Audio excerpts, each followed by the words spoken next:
News 5 WCYB, celebrating 60 years. A little more than a year after an 84-year-old Johnson County woman was found brutally killed, a juvenile has been arrested in connection to her murder. Now, we wanted to take a look at how we got to this point, so here's a timeline of the investigation. Johnson County Sheriff's deputies discovered a body in the Butler community on December 6th of last year.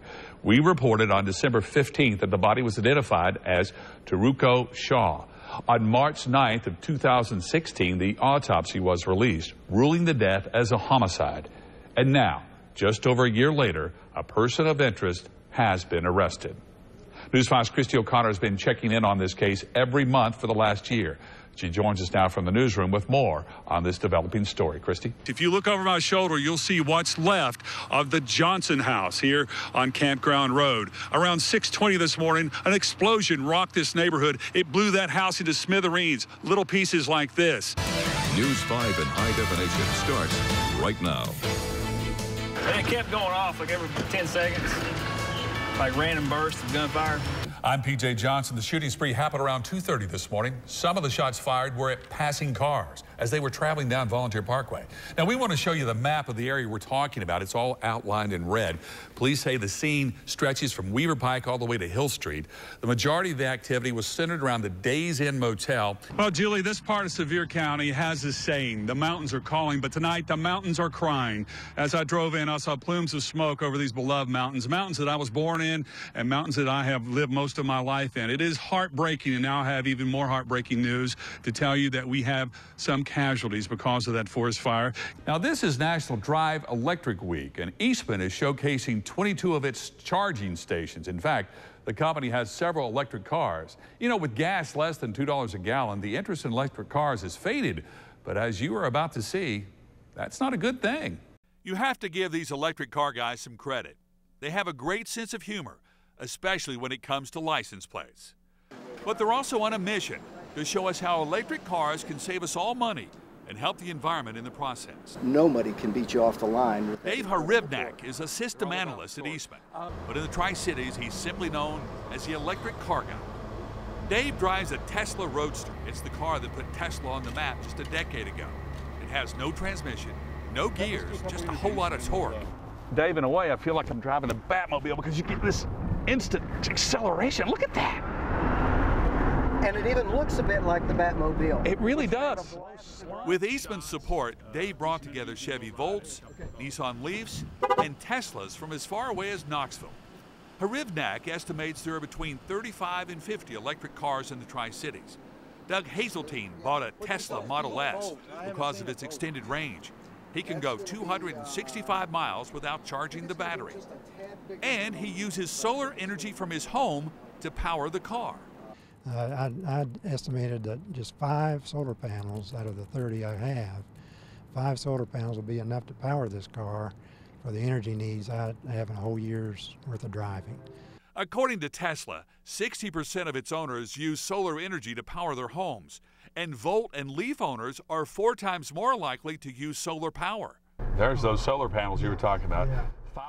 Last year, Consumer Reports said the Tesla S was the best car it had ever tested, and a short ride with Doug confirmed that for me.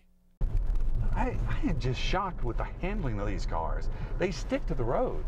Yeah. They really stick to the road. Is that because the batteries are on the bottom? The electricity from that goes Doug to has done all the calculations, and although the car was a 6-figure purchase, he thinks once the price comes down, everyone's going to jump on board.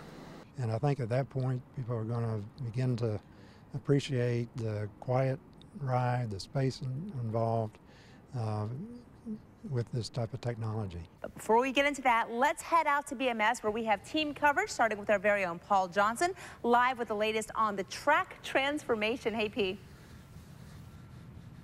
Hey, Julie, it's my home away from home, Bristol Motor Speedway. I've been spending a lot of time out here. I made a lot of good friends, including my good buddy Bill here, who showed me a new trick.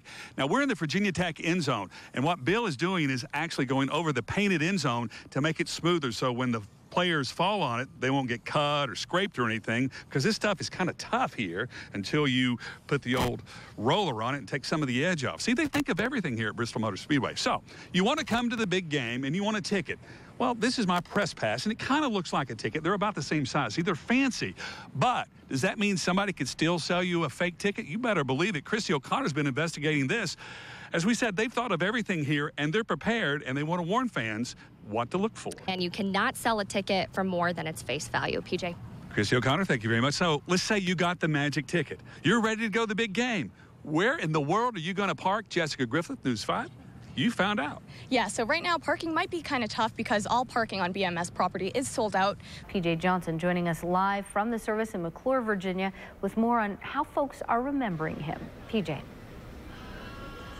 Thank you very much, Rebecca. We're still waiting for the service to begin here for Dr. Stanley. I'm going to step out of the way so you can kind of see the scene. The family and friends are starting to gather. There'll be a Masonic service followed by a tribute from the VFW, and then later he will be buried at the family cemetery next to his brother Carter, nearby here at the Hills of Home. Earlier, I had a chance to talk with Ralph Stanley II about his incredible father. Well, I'm just so thankful to God. It's the hardest time I've ever been through in my life, and anybody that's ever lost a dad knows. And just so glad to see all the good fans and friends, and just shows you what a loved man my dad was. And he would be so proud of it. They waited for hours to pay tribute to a bluegrass pioneer. Dr. Ralph Stanley died last Thursday at the age of 89. Surrounded by flowers, his flag-draped casket sat on the stage at the Hills of Home one final time. For him. The service was a mixture of music, scripture, the best part about it, I believe he was a child of God, and heartfelt love. Having gained a true treasure, I will always love you and never forget you. I will do Vince Gill played a tribute with Patty Loveless and Ricky Skaggs to the man he first met as a youngster.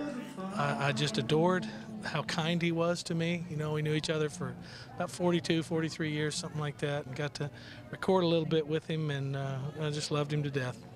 But it wasn't just the famous who turned out. His lifelong friends were on hand as well. I seen on TV where somebody asked him, how could he sing that old death, that song? He said, well, the Lord give me the sound. I think he's telling the truth. The family overwhelmed by the response of the community.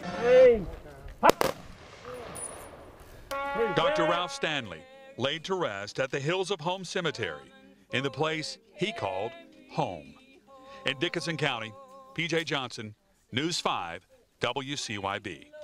Since 1974, the Minnesota Twins have been sending players to Elizabethton to play in the Appalachian League. The club has won 10 championships, all at Joe O'Brien Field, and that's the problem. That field is old and outdated. Minnesota wants the city of Elizabethton to renovate the field. They even offered to pay a third of the estimated $1.8 million price tag. And our very own PJ Johnson has been following this transition. He joins us now with the latest live from the field. What have they done so far, B? Hey, guys. It really feels like football at Bristol Motor Speedway. I want to show you something interesting here. See all this black padding here?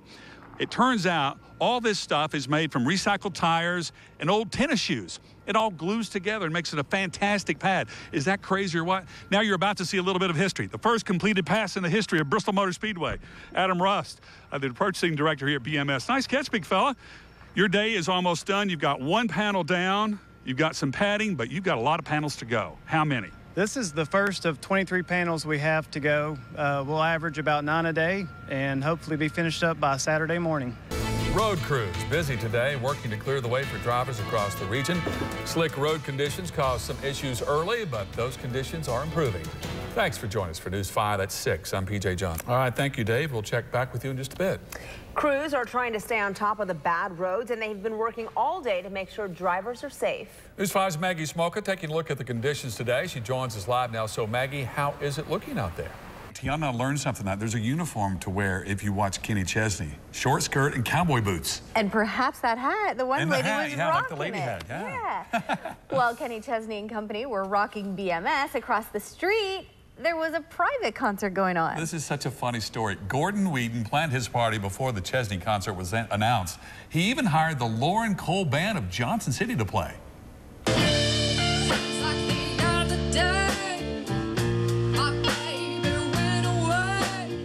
Oh, she has such a great voice. That's Lauren Cole. Gordy covered all his bases. He invited all his neighbors, so there's nobody left to complain. There was plenty of food and drink. And while some people were content just to rock out there, tap into the music, there was also cornhole for the really diehard fans. Gordon says it all started when he answered a phone call from his son saying, "Hey, Dad, let's have a big party." Absolutely. I mean, we have a lot of family and friends that we've been tailgating with for many years, and football's in our blood. So this is our way of saying thank you. Yeah. Has it all turned out like you thought? Oh, absolutely, absolutely. The biggest thing, we prayed for no rain, so thank you, Dave Dirks. That's all we can say. We appreciate that. Oh, man. We can't get through a show without somebody thanking Dirks. The Whedons also want to thank all the neighbors that helped out, and they're probably still rocking the night away as they watch News 5 on Fox. Look at this. They're out there working. It's crazy. The dream is actually taking shape. And earlier today, I paid a visit to the world's fastest half mile to watch the world's fastest transformation. After rain delayed the start of the racetrack conversion to a football field, the workers at BMS made up for lost time. By late Wednesday, a goalpost was standing. The padding rolled out, and one strip of the AstroTurf hammered into place. This is the padding that goes underneath the AstroTurf. It's made of recycled tires, and you see these little specks? Those are actually ground-up Nike tennis shoes.